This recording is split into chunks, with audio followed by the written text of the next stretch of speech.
verset que j'aimerais qu'on remarque, c'est dans verset 10, chapitre 20. La Bible dit, « Puis Abimelech dit à Abraham, « Qu'avais-tu en vue pour en agir ainsi? » Qu'avais-tu en vue, Abraham, pour agir de cette façon? Qu'est-ce que Abraham, le prophète de Dieu, a fait afin que Abimelech lui demande cette question? Mais si on regarde dans notre texte, dans Genèse chapitre 20, Abraham et Sarah voyageaient. Il arrive dans la ville de Guérar, où il rencontre le roi, Abimelech. Aussitôt qu'il se rencontre, Abraham dit à le roi, « Sarah est ma sœur. » Ça commence pas bien. Mais il lui dit, « Sarah est ma sœur. » Donc, Abraham prend Sarah, la sœur. Il la prend pour, bien sûr, être une de ses femmes. Par la suite, on voit l'intervention de Dieu. Amen.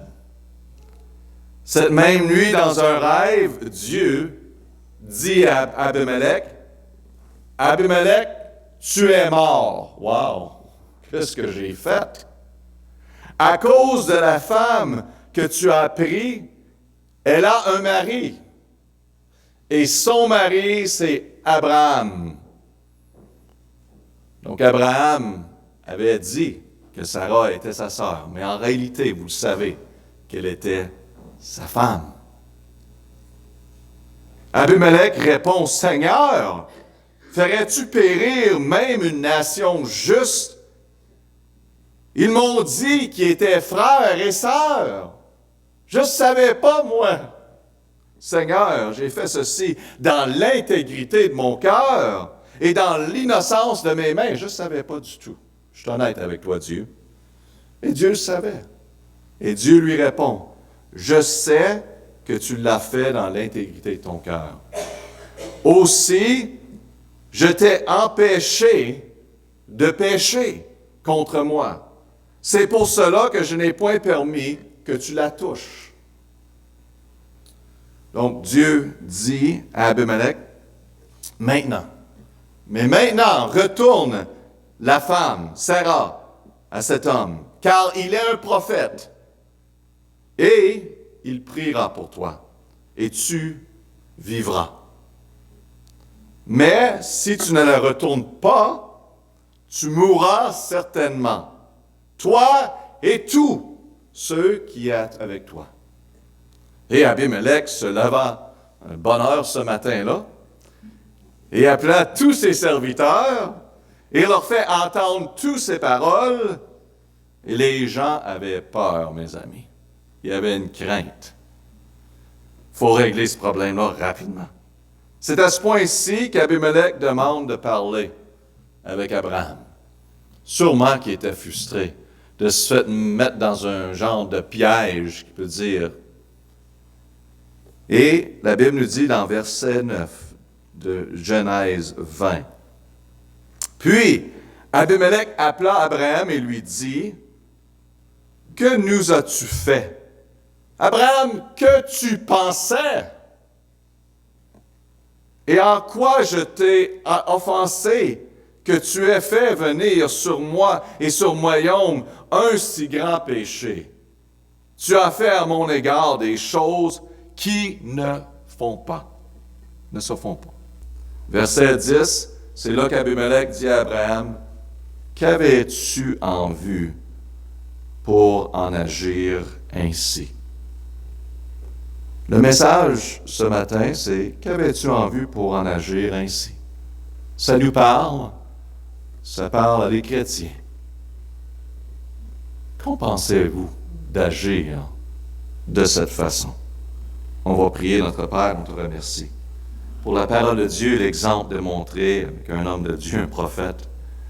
Bien sûr, on peut tout venir à une place, quand on fait des choses, on agit d'une certaine façon, mais il faut le reconnaître, et il faut se repentir, il faut faire les changements nécessaires. Père, merci pour cette histoire. mis dans la parole de Dieu pour nous aider encore aujourd'hui. Fais un travail en nous pour ta gloire au nom de Jésus. Amen. Aujourd'hui, vous dites, j'aimerais bien agir à travers de situations dans la vie. Donc, le message est pour vous. 3 leçons dans notre texte afin de bien agir. Premièrement, de bien agir veut dire de penser le meilleur au lieu du pire. De penser le meilleur au lieu du pire. Verset 11 de Genèse 20. Et Abraham répondit, « C'est que je me suis dit. Hein? Il n'y a sûrement aucune crainte de Dieu dans ces lieux. Ils me tueront à cause de ma femme. » Donc, vous savez qu'Abraham pensait pourquoi il est allé vers Abimelech puis il n'a pas dit toute la vérité. Bien sûr, il avait peur que s'il disait que c'était sa femme, le roi allait le tuer parce que le roi voulait avoir sa femme. Donc, si je le tue, elle est libre. Il avait imaginé ça, bien sûr, il avait pensé ça. Et c'est la raison pourquoi il était dans la situation qu'il était. Mais vous savez, dans le monde des sports, hein, on a tendance à regarder à l'équipe de l'autre côté. Et on connaît les joueurs et on regarde leur grosseur. Amen. On regarde s'ils sont forts ou faibles. Et avant de commencer le match, je vais vous dire parfois, on a tellement pensé comment qu'on est petit et faible comparé à eux, qu'on a perdu le match avant de commencer dans notre pensée. Parce qu'on pense le plus pire de la situation. Hein? C'est impossible de régler ça. On perd avant de commencer. Notre imagination a tendance à nous amener à la plus pire des situations. Comme Abraham ici, imaginez le plus pire. Il s'est dit sûrement ce roi des Philistins. Bien sûr, les Philistins, ce n'était pas tout le temps gentil. La majorité du temps, ils n'étaient pas. Mais Abimelech n'a aucune crainte de Dieu, donc je suis vraiment en danger, donc je dois créer cette histoire, ou pas dire toute l'histoire.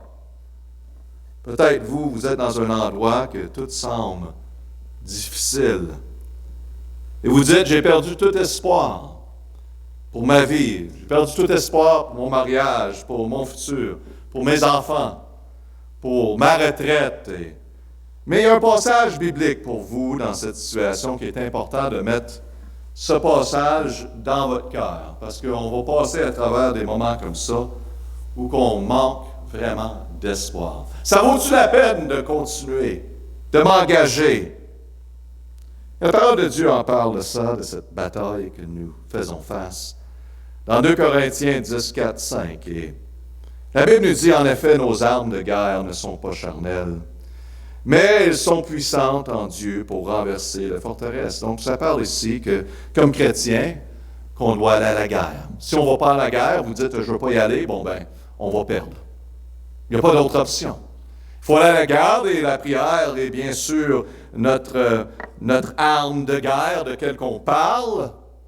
Ce n'est pas des armes charnelles, mais ici, on parle de la raison pourquoi on a vraiment besoin d'aller à la guerre, pour renverser les forteresses, pour détruire les raisonnements, les fausses raisonnements, et toute hauteur, toutes les choses qui s'élèvent contre la connaissance de Dieu, qui sont contraires de cette parole, et pour les amener, toutes ces pensées, captives à l'obéissance de Christ. Wow! Ça, c'est très puissant en passant, si on prend le temps de regarder. Quand vous perdez tout espoir, vous devez savoir et vous souvenir que vos ennemis ne sont pas votre famille. Amen. Ne sont pas votre mari, votre femme, c'est pas votre boss, c'est pas votre gouvernement, même si ça semble parfois, ce n'est pas. Vous savez qu'on se détruit nous-mêmes en écoutant et croyant tous les mensonges de l'adversaire qui nous envoie. On est bon à self-destruction, se détruire nous autres-mêmes. C'est pour cette raison que Dieu dit de détruire tout raisonnement. faux raisonnement et toute hauteur, toute chose qui s'élève contre la connaissance de Dieu, qui est contraire de la parole de Dieu. C'est de reconnaître ceci, que c'est un mensonge, c'est pas vrai, ça ne vient pas de Dieu. Et de ne pas l'accepter, pas le laisser rentrer dans votre cœur et l'apporter à l'obéissance de Christ. Il dit, Seigneur, c'est pas toi. Je vais vous donner des exemples. La pensée comme exemple, je suis un loser. Vous savez c'est quoi un loser? Amen. Un perdant. Amen. Dans tout dans la vie. Mon père me l'a dit, ma mère me l'a dit, mon boss me l'a dit, je l'ai entendu de mes amis, mon frère, ma soeur, je l'ai entendu à travers des années. Des fois, les mondes sont frustrés, bien sûr. Voici un raisonnement qui s'élève contre Dieu que vous devez reconnaître. Et ça devrait être détruit. Comment? En emportant toute pensée dans l'obéissance de Christ. Pour renverser la forteresse, pour renverser ce mensonge qui n'est pas vrai. C'est pas ça que Dieu pense de vous. Donc c'est sûr qu'on a certaines responsabilités à prendre comme personne, comme chrétien, mais d'avoir cette fausse mensonge en nous, puis vivre que je suis un perdant, puis tout ce que je fais va être mal fait, puis je ne peux rien bien faire de bien. Ça, c'est pas ça qu'on doit vivre par, c'est un mensonge. Comme enfant de Dieu, la vérité est que je suis plus que vainqueur par celui qui nous a aimés, basé sur Romains 8, 37. Donc, vous voyez qu'on combat le mensonge avec la vérité. Et on a besoin de faire ça dans tous les aspects de notre vie. Parce que les mensonges sont lancés un après l'autre. Et on prend la parole de Dieu, j'ai dit la parole de Dieu, pas la parole de l'homme, et on combat toutes ces faussetés. La pensée que je suis pas beau ou que je suis pas belle. Amen. Wow! Ça joue dans la tête de plusieurs, n'est-ce pas? Voici un raisonnement qui s'élève contre Dieu. Ça doit être détruit. En apportant toute pensée dans l'obéissance de Christ. Donc, c'est quoi la vérité? On apporte la vérité. La vérité est Psaume 139, 14. Je te loue de ce que j'ai été fait d'une étrange et merveilleuse manière. Tes œuvres sont merveilleuses et mon âme le sait très bien. Amen. On choisit de croire Dieu, de croire la vérité, et on l'applique contre le mensonge. C'est comme ça qu'on détruit. C'est avec la parole de Dieu. La pensée que je ne me sens pas accepté par Dieu. Encore un autre raisonnement qui s'élève contre Dieu. Et on détruit ce mensonge en portant toute pensée à l'obéissance de Christ, en prenant la vérité. Et ça va détruire ce mensonge. Parce que la Bible nous dit, la vérité, c'est nous ayant prédestinés à être ses enfants, adoptifs par le moyen de Jésus-Christ, d'après le bon plaisir de sa volonté.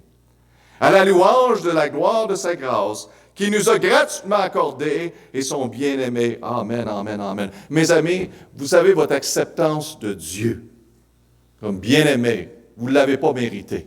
Amen. Vous ne l'avez pas et il vous accepte. Amen. Dans le Seigneur, en Jésus-Christ, vous êtes complètement accepté.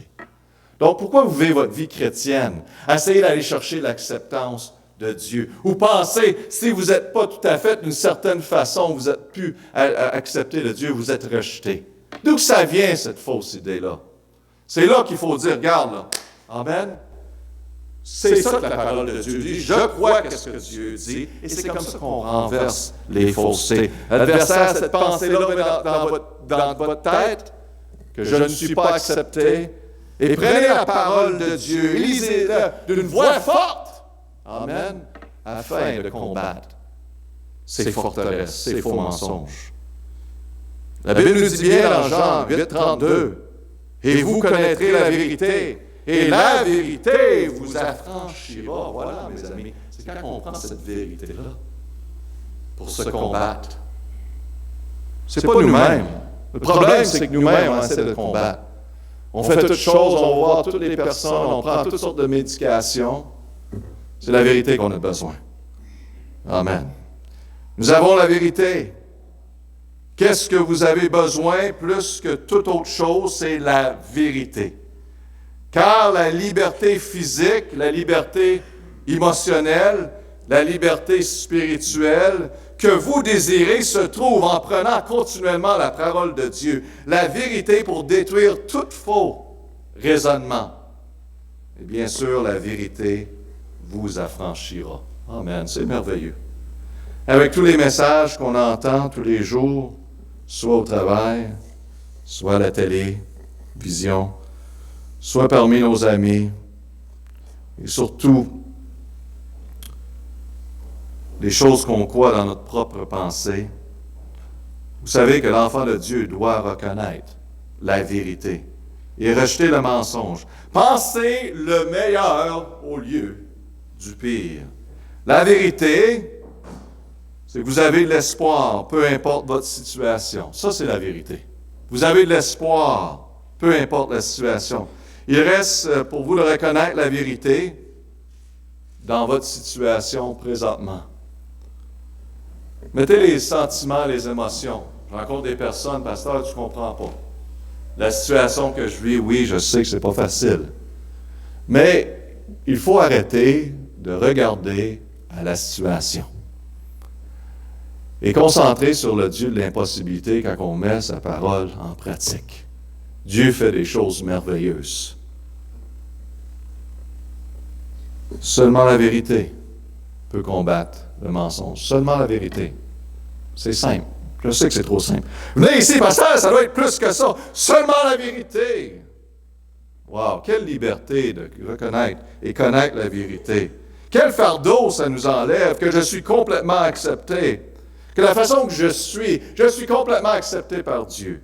J'ai été fait d'une façon merveilleuse. Et Dieu a un plan pour ma vie. Je ne suis pas un perdant.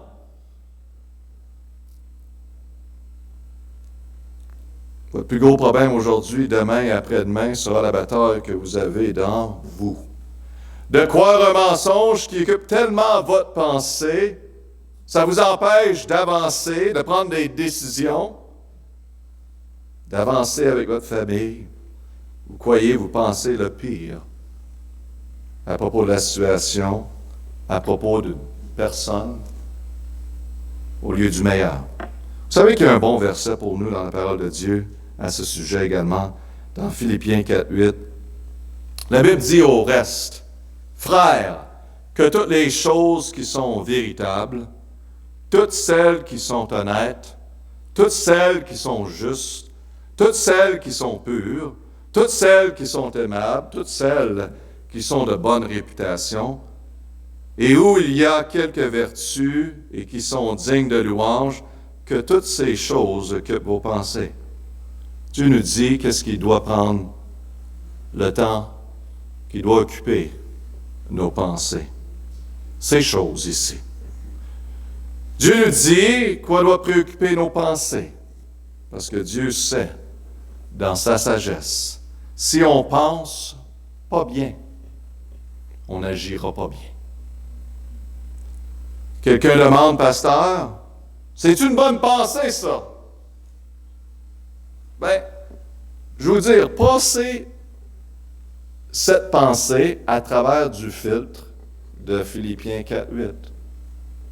Allez-y. Je vais vous en donner quelques-uns. On va l'essayer ensemble. Amen. Ah, tu sais, moi, je dois mentir parce que je veux vraiment être accepté parmi eux. Passez ça à travers du filtre. C'est-tu bien de mentir afin d'être accepté? Bien, la parole de Dieu nous dit dans Philippiens 4:8 que ce mensonge ne passe pas le filtre d'honnêteté.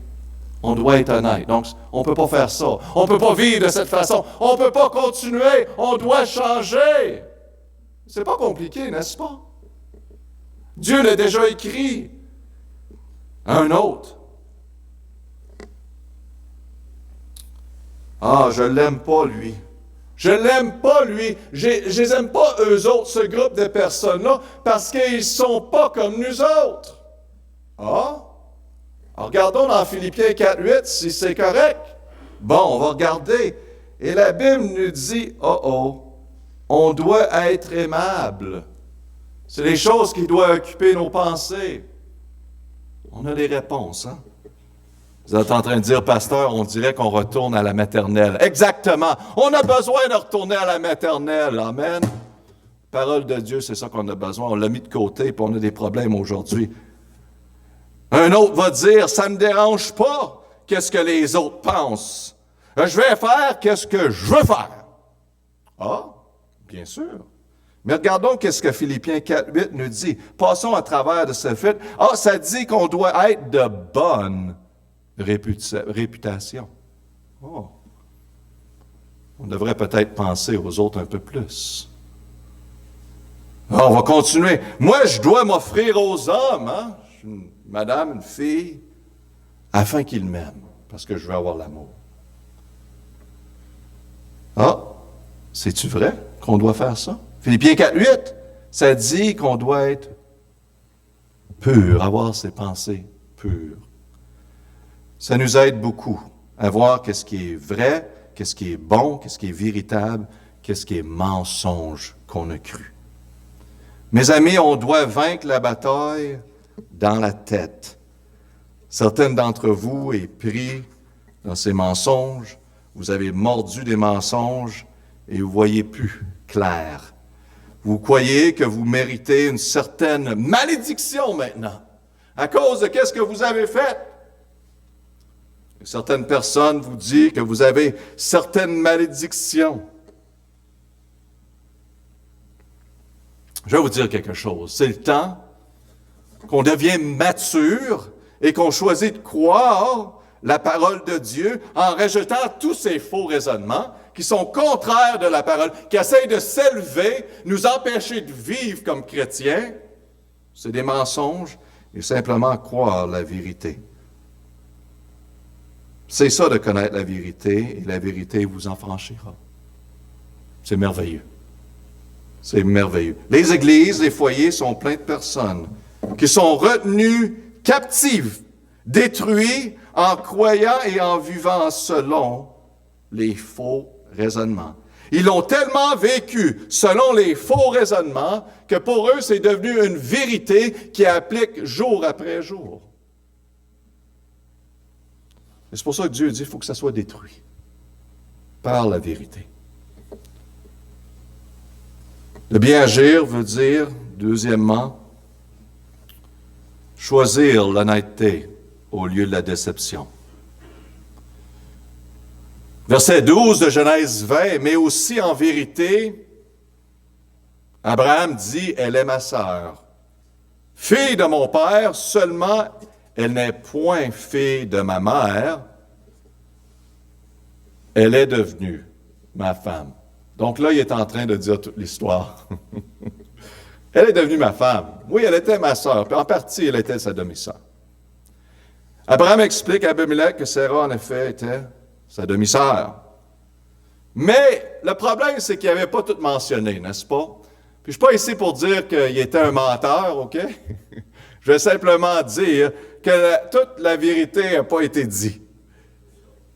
Il avait mentionné qu'elle était seulement sa sœur, verset 2. Et Abraham dit à Sarah, sa femme, c'est ma sœur, verset 2. Et Abimelech, roi de Guérir, enlever Sarah. C'est pour ça qu'il l'a pris. Il l'a pris avec lui. Parce qu'il croyait que c'était vraiment la sœur et non la femme. Donc, c'est juste qu'Abraham n'a pas tout donné l'information. Il avait sa raison, bien sûr. Comme on a lu, Abraham avait peur de se faire tuer. Donc, il n'a pas dit toute l'histoire. La Bible nous dit, verset 11, Abraham répondit, « C'est que je me suis dit, il n'y a sûrement aucune crainte de Dieu dans ce lieu, ils me tueront à cause de sa femme. » Donc, il avait peur. Donc, il n'a pas tout dit l'histoire. Et je vais vous dire quelque chose, la façon qu'Abraham agit a causé beaucoup de problèmes, veut pas. Causé beaucoup de problèmes qu'on voit dans le texte. Verset 3, « Mais Dieu vint vers Abimelech en songe pendant la nuit et lui dit, « Voici, tu es mort. » Imagine-toi, là, un homme qui n'a rien fait maintenant étant vraiment en trouble. Il a fait ce qu'il devait faire. Et là, Dieu dit, « Garde, tu vas mourir à cause de la femme que tu as prise, car elle a un mari. » Souvent, on va créer nos propres problèmes parce qu'on n'est pas complètement honnête avec les autres et avec nous-mêmes. Parfois, comme Abraham, on a une bonne raison. On a certaines raisons, bien sûr. Il y en a qui ont peur de perdre quelque chose. Ils ont peur de perdre quelqu'un, donc ils vont essayer de convaincre ou se convaincre eux-mêmes que c'est correct. Que c'est correct, cette petite déception. Il y a des jeunes filles, des jeunes hommes chrétiens qui veulent tellement une relation qu'ils vont justifier la personne qu'ils sont avec. Vous avez déjà vu ça? Hein? Ah, elle me dit qu'ils vont être religieux, hein, qu'ils vont vraiment se donner à Dieu quand on va se marier. Ah là, je vais être sérieux, là. Mais maman, papa, frère, sœur, pasteur, même les voisins disent no good, c'est pas bon cette relation-là. C'est pas bon, c'est pas le bon temps, c'est certain. Prends ton temps, engagez-vous à Dieu avant le mariage. Oh non, mais je suis convaincu qu'il m'aime, je suis convaincu, pasteur, maman, papa. Amen. Vous savez que la Bible nous dit dans 1 Jean 3, 18, « Mes petits-enfants, n'aimons pas de parole ni de langue, mais en action et en vérité. » Si quelqu'un nous aime vraiment, qu'il le démontre en action et en vérité. Pas de pression. Ne mettez pas vous la pression sur vous. Le monde qui me dit « Ah, je dois prendre une décision, je suis dans le coin. » Non. C'est vous qui vous êtes permis d'être dans le coin. Juste à dire « Regarde, j'ai besoin du temps. Je dois réfléchir. Je veux la volonté de Dieu. » On n'a pas besoin d'être dans une situation. C'est pas la fin du monde. En passant, l'amour est important, bien sûr, mais ça peut attendre. Ça doit attendre. C'est vraiment en action, en vérité. Il y a tellement de choses qui sont dites, tellement de mensonges qui sont mentionnés. C'est partout. Il n'y a plus d'intégrité, il n'y a plus d'honnêteté. On veut juste dire des paroles afin d'avoir quelqu'un ou quelque chose à notre avantage. Mais mes amis, malheureusement, je vais vous dire que il y en a plusieurs.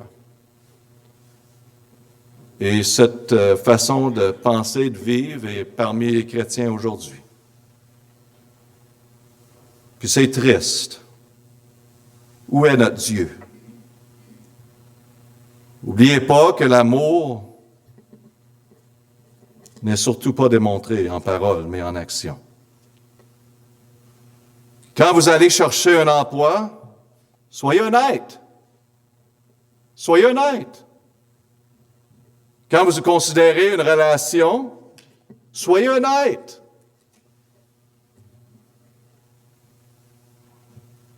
Soyez honnête avec vous-même.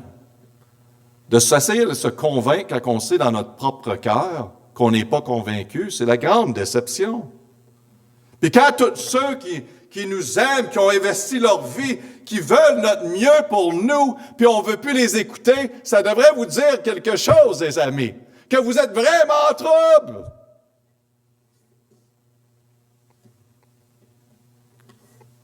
Sachez, quand vous-même, vous avez besoin d'aide, vous avez des difficultés, soyez honnête avec vous-même. C'est OK de demander de l'aide. La direction, c'est bien. Sachez que la déception ne nous aide pas du tout, mais que ça va apporter plus de troubles. Donc, de bien agir, en finissant, veut dire de choisir Dieu, car seulement Dieu peut faire un miracle avec un dégât.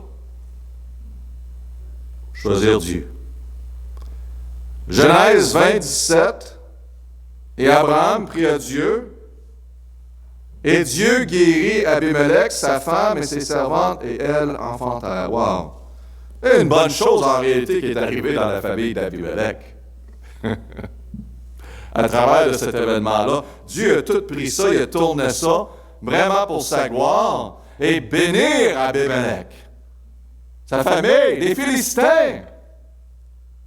Dieu fait des choses merveilleuses. Amen. Quand on choisit Dieu. Dieu utilise Abimelech, un incroyant. Même à travers de cette situation, ce dégât, Dieu l'a béni grandement. Mais c'est possible que Dieu utilise Abraham même pour apporter le salut à Abimelech et sa famille à travers de tout ça. C'est possible. Dans Genèse 20, 17, Abraham prie à Dieu et Dieu guérit Abimelech, sa femme et ses servantes et l'enfantèrent. Parce qu'ils étaient tous devenus stériles à cause de la situation. Donc Dieu les a tous guéris même, ils ont commencé à avoir amplement d'enfants. Amen. Seulement Dieu peut changer des situations impossibles pour sa gloire. Vous avez des situations impossibles. Peut-être que vous avez vraiment fait un dégât. On a tous fait des dégâts. Il y en a des plus gros dégâts.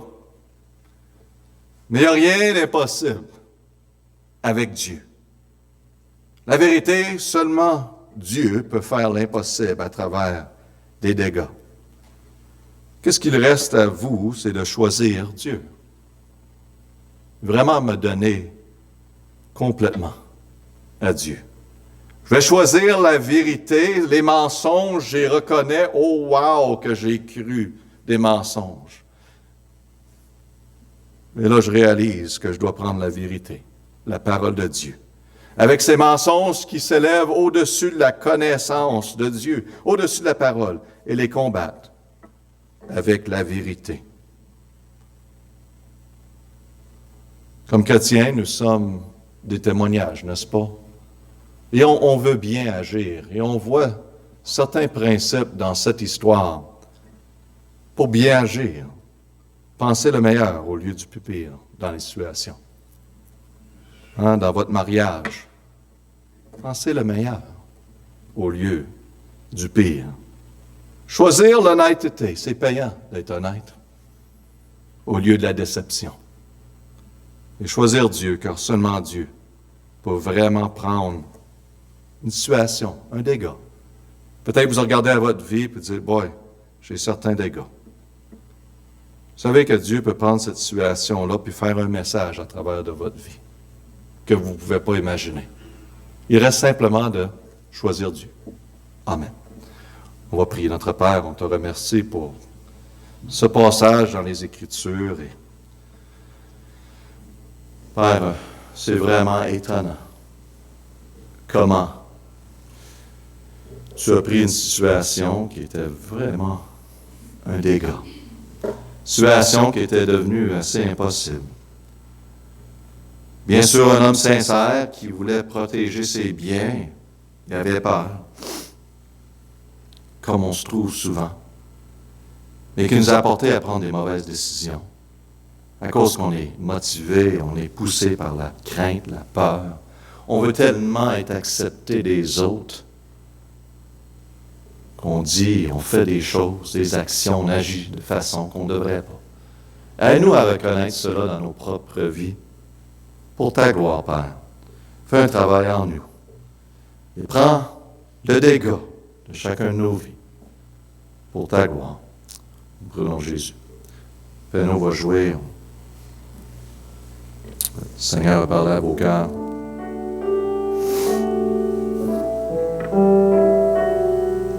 Peut-être c'est le temps de dire, c'est assez. Assez, c'est assez de croire ces faux raisonnements, ces mensonges. Seigneur, je te donne ces choses. Je choisis ta vérité aujourd'hui. Je choisis demain de me combattre encore avec la vérité. Donne-moi grâce, Père, pour faire cela.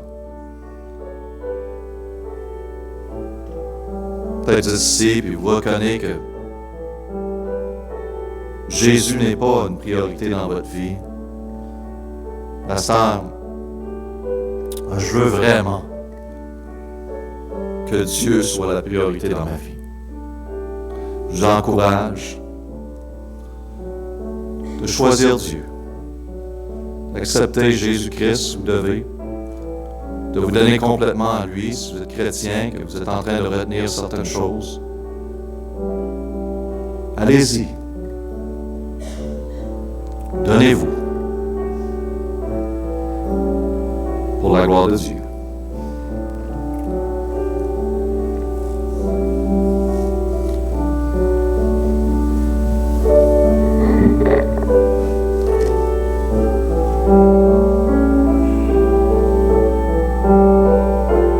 En finissant, on va chanter 250. 250.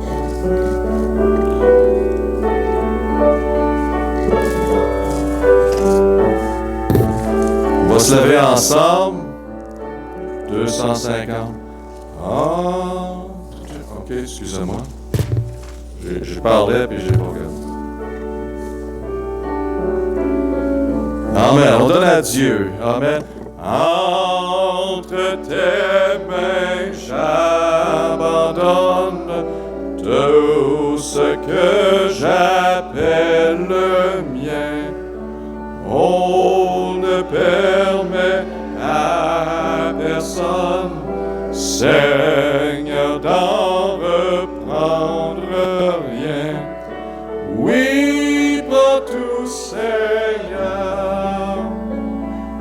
Oui, prends tout, Seigneur. Entre tes mains, j'abandonne tout avec bonheur. Amen. Quelle bénédiction de se donner à Dieu. Hein? C'est tout gain. C'est pas une perte. C'est tout pour le gain. Gloire à Dieu. Si vous avez des questions, besoin de prière sur ces choses-là, besoin d'encouragement, n'hésitez pas. Si vous avez besoin du salut, la vie éternelle en Jésus-Christ, amen, je vous encourage de venir en parler. Si vous n'êtes pas certain, 100% sûr, à la mort, que vous allez aller au ciel, mes amis, ne jouez pas avec ça. Demandez la direction, on va vous montrer à travers la parole comment vous pouvez avoir cette paix, cette assurance de la vie éternelle. Gloire à Dieu, j'encourage de continuer, passer une belle semaine et on va compléter avec prière. Frère Plante est en forme de retour, allons-y en prière, s'il vous plaît.